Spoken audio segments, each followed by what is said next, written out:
When the book went on sale in Sydney, it was almost sold out in its first day on the shelves. The response in Newcastle has been much the same. Regional Manager of the New South Wales Chamber of Manufacturers in Newcastle, Mike Tyler, says it's an easy-to-read reference book for anyone in business, covering topics like business law, taxation, employee awards and workers' compensation. It's not meant to make experts out of employers, but what it is, as we see, is almost a Bible for them. No matter what circumstance arises in the day-to-day running of their business, they should be able to reach in their top right-hand drawer and say, well, what do we do in relation to this matter? Be it abandonment of employment or the payment of junior rates or workers' compensation, occupational health and safety, no matter what.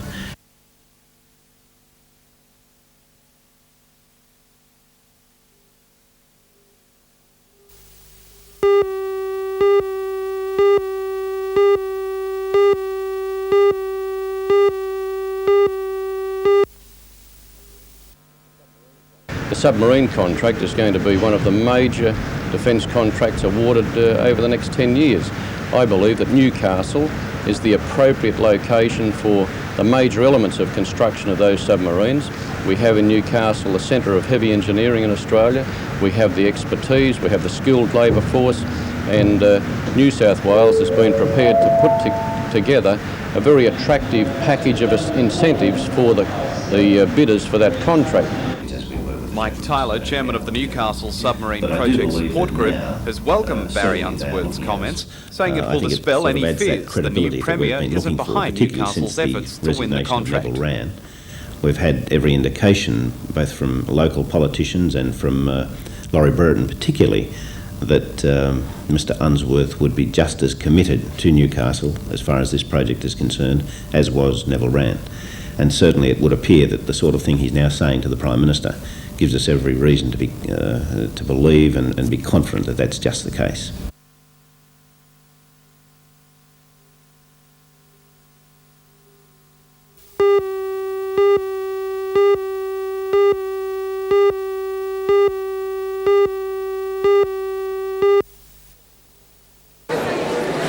The Newcastle Careers Market is a community project to help young people choose their career. And with 250 jobs represented, 6,000 or 7,000 high school children expected to attend over the 2 days have a wide range of careers from which to choose. The market, officially opened by the Regional Director of Education, Alan Beard, has been organised by the careers advisors from the 25 participating schools, along with the Newcastle Chamber of Commerce and Industry, Rotary and Apex clubs, the Newcastle Business and Professional Women's Club, the Career Reference Centre, the Hunter Group Apprenticeship Limited, and most importantly, the parents. Many booths have been set up with representatives from government departments, private enterprise and tertiary institutions on hand to give advice on what may be the most important decision these students may have to make. Organisers are hoping to make the Newcastle Career Market an annual event and are pleased with the response already from the high school students.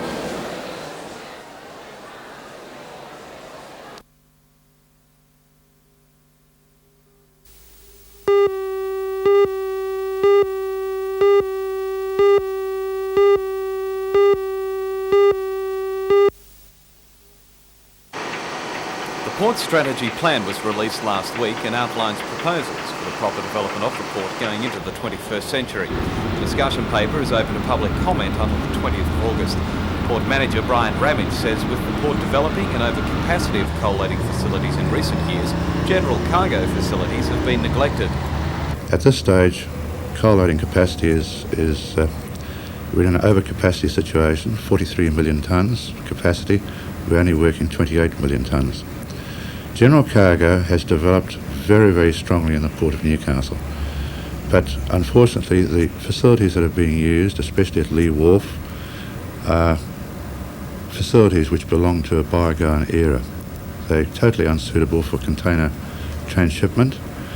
The berth that's used for container transshipment at Western Basin is far too small, and if we have about 700-800 containers there, we're stacked out and we just can't work further.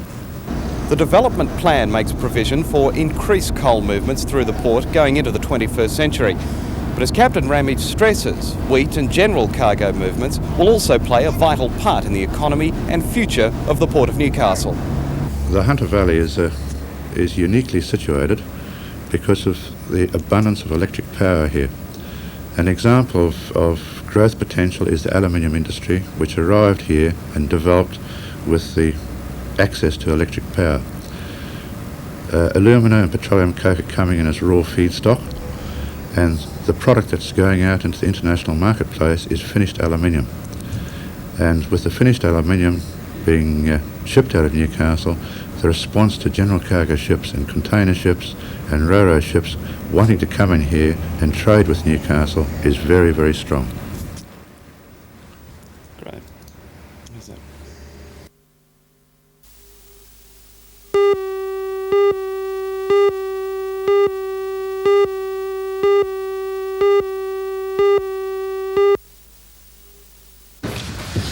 The local contender in tonight's fight is Marty Fane. Today, Fane weighed in at 54.105 kilograms, just under the official limit set at 55.338. Ranked 6th in the Commonwealth and now holding the New South Wales Featherweight title, the big hitter is confident of living up to his reputation in the 12 rounds of the bout. Wollongong contender is Bobby Mastro. Mastro weighed in 0.2 kilograms over the limit today, but a soreness soon discarded the excess weight and Mastro was given the go-ahead. Known as Pocket Marciano, the keen contender has won 12 out of 17 fights. Although short in stature, 151 centimetres, Mastro's trainer Billy Hewitt says he makes up for it in other areas. Well, he certainly does. If he hadn't made up for it, he wouldn't have been here fighting for the Australian title tonight. And how confident are you of a win? As confident as Marty is. It's a 50-50 chance in there. We respect Marty. We know he's a big banger. We fought him before. But we got our game plan. We'll see how it works tonight. Despite his size, 27-year-old Mastro is set to take out the Australian junior featherweight title. Well, I fought him before and I know what I'm in for, and I think I'll get around him.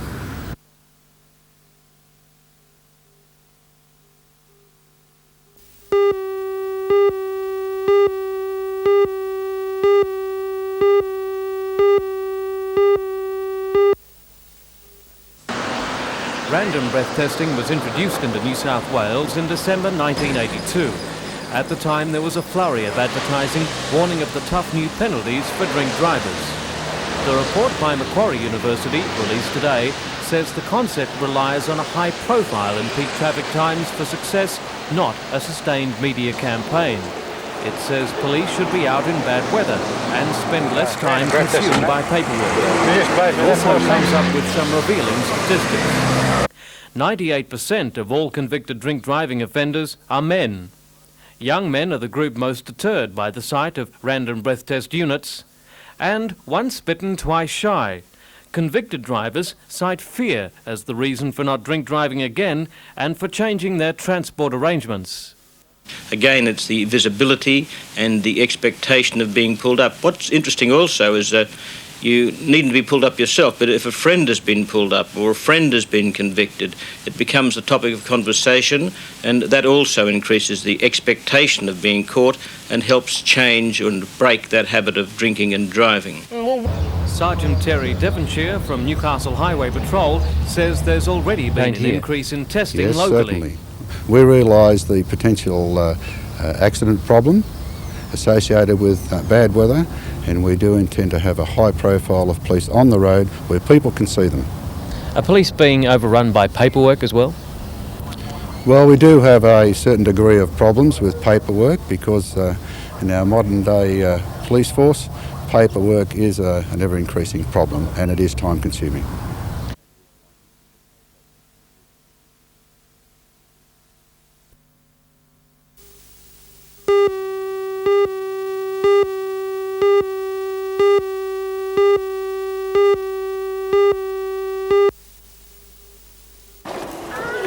According to the latest study, one Australian girl in 4 and one boy in 11 are sexually assaulted before the age of 16. It's no secret that child abuse, including sexual assault, has been going on for years, but it's only in the past few years that more incidents are being reported. A spokesman for the Police Services Bureau said there's been no dramatic increase of physical child abuse cases in the Hunter region. But one fact is widely accepted. In this area, less than half the actual cases are reported. The Sexual Assault Centre at the Royal Newcastle Hospital counselled 255 victims of sexual abuse last year. Of those, 141 cases were children. In fact, the Regional Coordinator of Services for the Sexually Abused, Christine Johnson, says that a 65 to 70% increase of sexual assaults has been reported over the past year, and that's just the tip of the iceberg. It is serious, but the extent of that is as yet unknown. There is no research in the area to really give a strong indication about what the extent of the problem is. If a child is watching this interview now and is being sexually assaulted by a relative or a close friend and are too scared to tell anybody about it, what advice would you offer them? I think that they should tell a trusted person. This may be a friend, a teacher, their local minister, another member of their family perhaps. But I think that they should tell someone so that they can be protected and made to feel safe in their world again.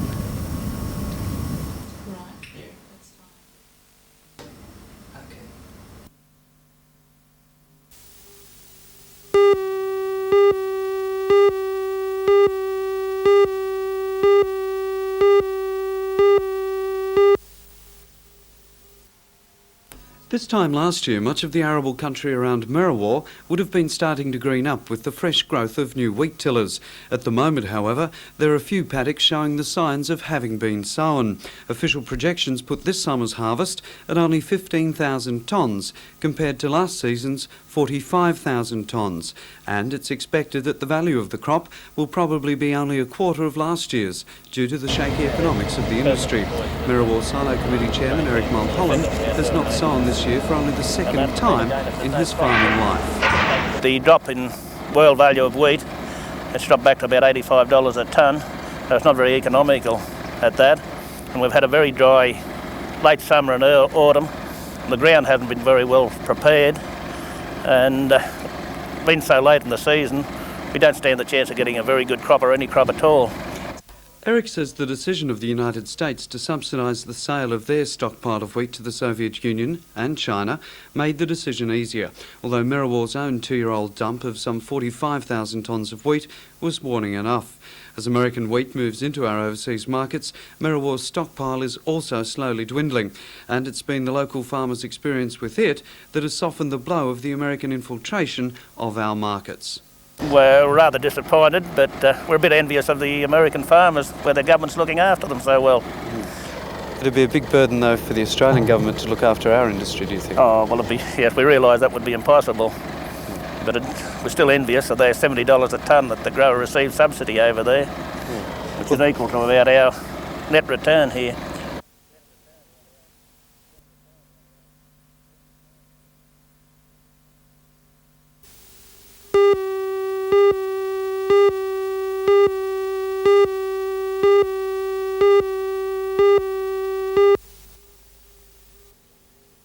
Yeah, my grandfather bought this old chaff cutter on one of the farms that he bought in the district about 1920, and it cut all the chaff on that farm, and they used to go contracting with it too around the neighbours' farms, and in those days it was all in to help one another when there was chaff to be cut.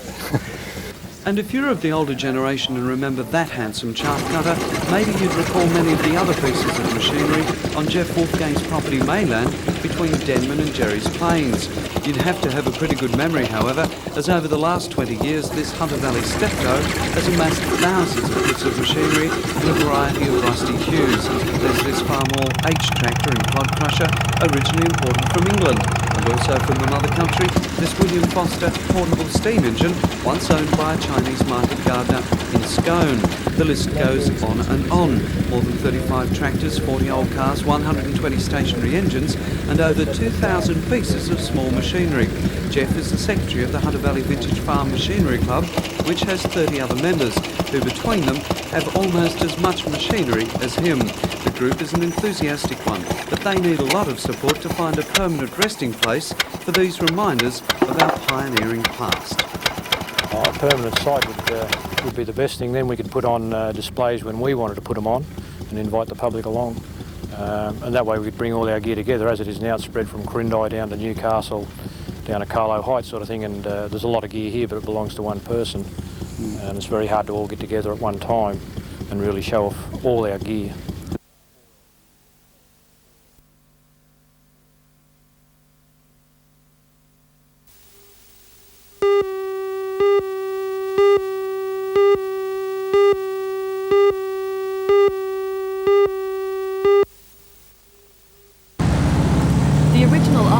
Shifted to this new location in Maitland Road to make it more accessible, especially for disabled people, and to provide more space. The larger premises houses a computer system for the more efficient handling of pensions, benefits and allowances. In opening the office, the federal member for Newcastle, Alan Morris, commended the efforts of its staff of 46 people, including a social worker. The Mayfield office services an area bound by Hawk's Nest and Karua to the north, Hexham to the west, taking in Port Stephens and Stockton. Of the 66,000 people living in the area, almost a third are receiving some type of assistance from Social Security, including the aged pension.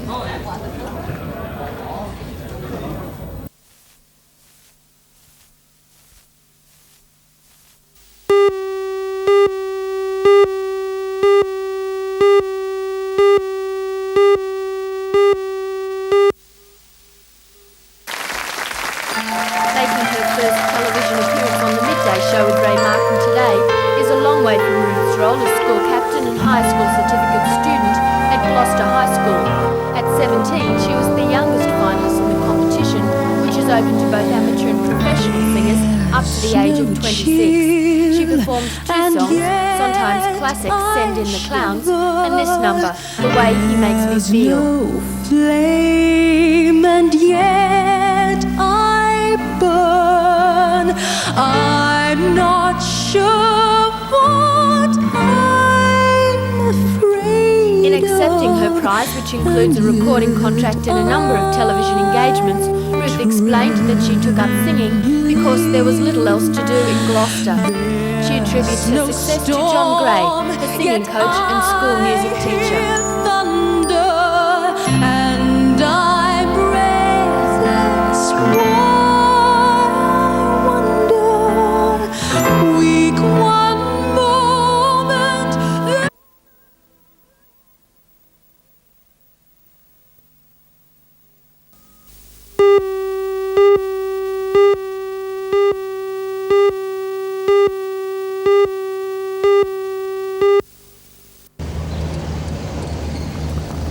The New South Wales chapter of the Australian Geriatrics Society is meeting at Allendale Hospital this weekend. Under discussion is the recently released government document, Quality of Care in Nursing Homes. The government and medical authorities want to reduce the emphasis on nursing home care for geriatrics and encourage more independent options such as hostels and home care. Contrary to what most people believe, I think a lot of old people want to stay home. They don't want to go into a nursing home. So they are really happy if we get them better and look after them at home. And that's what is happening here. Representing the Hunter region at the conference is Dr. Kevin Grant, the regional geriatrician. He said the Hunter region has a long tradition and vast experience in the care of the elderly, with the first hospital-based domiciliary care unit having been set up at Royal Newcastle Hospital. Treat them accordingly, and if you call it rehabilitation,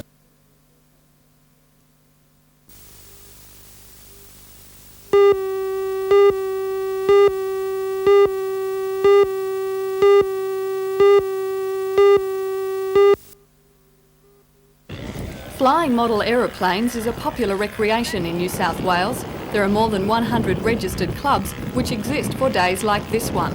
when blue skies provide the perfect backdrop for some spectacular manoeuvres. Only the breeze could have been kinder. It brought havoc with some of the lighter models, forcing one controller to take a long walk to retrieve his wayward machine. The state championships are divided into two categories. The static judging, in which each plane is assessed for accuracy to see how closely it resembles the aeroplane after which it has been modelled. The second part of the competition assesses its flying ability, from takeoff to manoeuvres in the air and the all-important landing.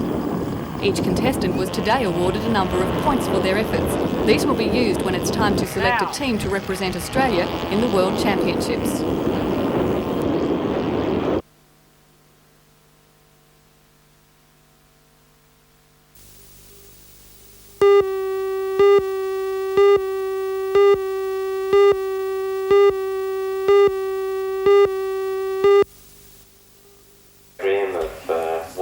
Pasterfield launched the 1986 Water Safety and Resuscitation program in the sunshine-bathed playground of Barnsley Primary School. With weather like this, it's no secret that the sunny and carefree days of summer are just around the corner. A delightful but sometimes dangerous combination according to the Mayor. This program teaches grade 6 children that around water you have to have your wits about you. Under the guidance of Mick McDougall and Council Pool Inspector, the children are instructed in water safety and life-saving techniques, including expired air resuscitation. They're then tested on this method of reviving a patient and, if they pass, receive a certificate in basic resuscitation through the Royal Life-Saving Society. The program will be conducted over a 10-week period in which Council expects to reach more than 3,000 grade 6 children in 68 primary schools. The success of the program was proven last year when a schoolboy resuscitated his mother after a heart attack using the techniques he'd learned.